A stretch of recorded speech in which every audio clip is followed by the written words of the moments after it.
پورے police record میں یہ وقوع انیشیٹ ہو رہا ہے، جنریٹ ہو رہا ہے 5:52 پر 2 دسمبر کو، تو اس میں پہلی کال چلائی جاتی ہے کمشنر کی جانب سے، پھر دوسری کال چلائی جاتی ہے کمشنر کی جانب سے، اگلے دن پھر کال چلائی جاتی ہے کہ وہ ڈرائیور ابھی تک کیوں نہیں پکڑا گیا۔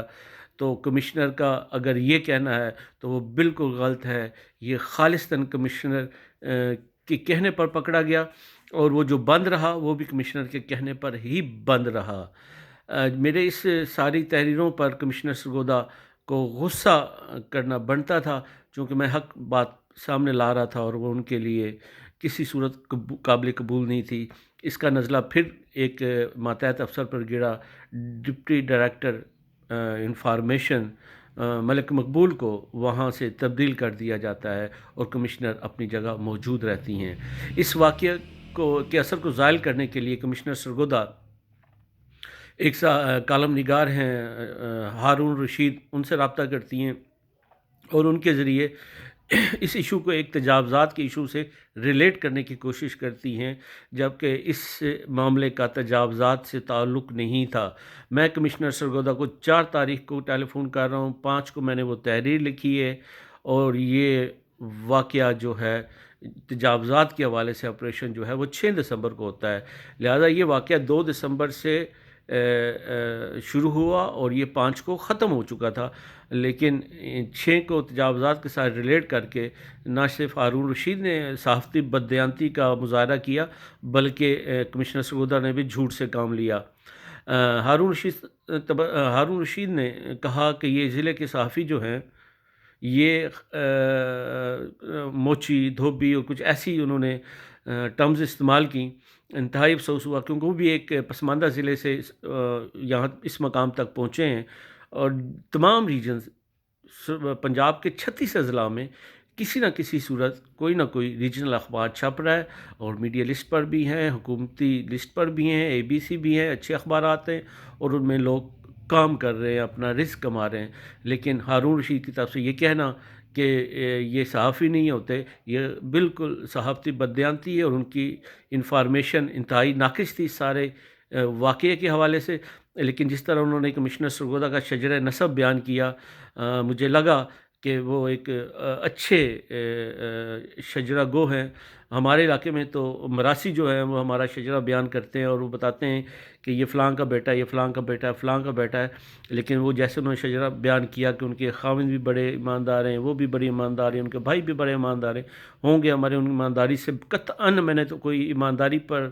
سوال ہی نہیں اٹھایا، میں نے تو ایک ایشو اٹھایا جس میں ایک ایمبولینس ڈرائیور کے ساتھ زیادتی کی جاتی ہے، اور اس کے انصاف کے لیے میں آج بھی کھڑا ہوں، اور اس وقت تک کھڑا رہوں گا جب تک کمشنر سرگودا اس ڈرائیور سے معافی نہیں مانگتی۔ یہ میرے زندہ ہونے کی نشانی ہے۔ میں نے جس راستے کا انتخاب کیا ہے، 25 سال ہو گئے مجھے صحافت کرتے، اور میں نے ہمیشہ اس راستے کا انتخاب کیا جس میں عزت ہو، چونکہ ہمیشہ میں نے پہلے بھی گزارش کی ہے کہ انسان کے پاس 2 راستے ہوتے ہیں، وہ چاہے عزت کا راستہ اختیار کرے یا ذلت کا۔ میرے کمپوننٹ نے سارے جتنے کمپٹیٹرز تھے میں جن کے لیے لکھ رہا تھا، انہوں نے ذلت کا راستہ اختیار کیا، اور مجھے عزت کا راستہ اللہ نے دکھایا، اور میں اس پر کھڑا ہوں آج بھی۔ اللہ کا شکر ہے کہ سارے دوست جو لاہور کے ہیں یا اسلام آباد کے ہیں وہ آج بھی میرے ساتھ کھڑے ہیں، اور وہ کوشش کر رہے ہیں کہ اس واقعے کو حقائق پر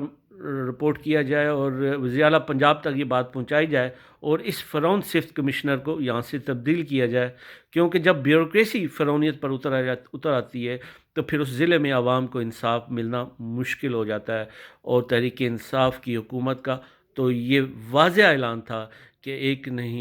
ایک نہیں 2 پاکستان نظر آ رہے ہیں۔ ان کا کہنا تھا کہ ہم ایک پاکستان دیں گے، ایک قانون دیں گے،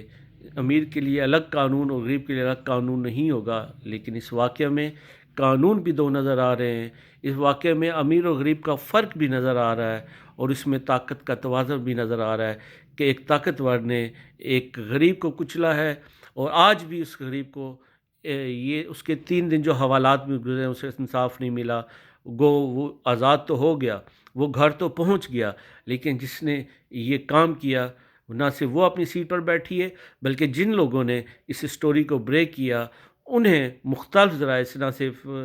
دھمکایا جا رہا ہے، بلکہ ٹی وی شوز کے ذریعے ان کی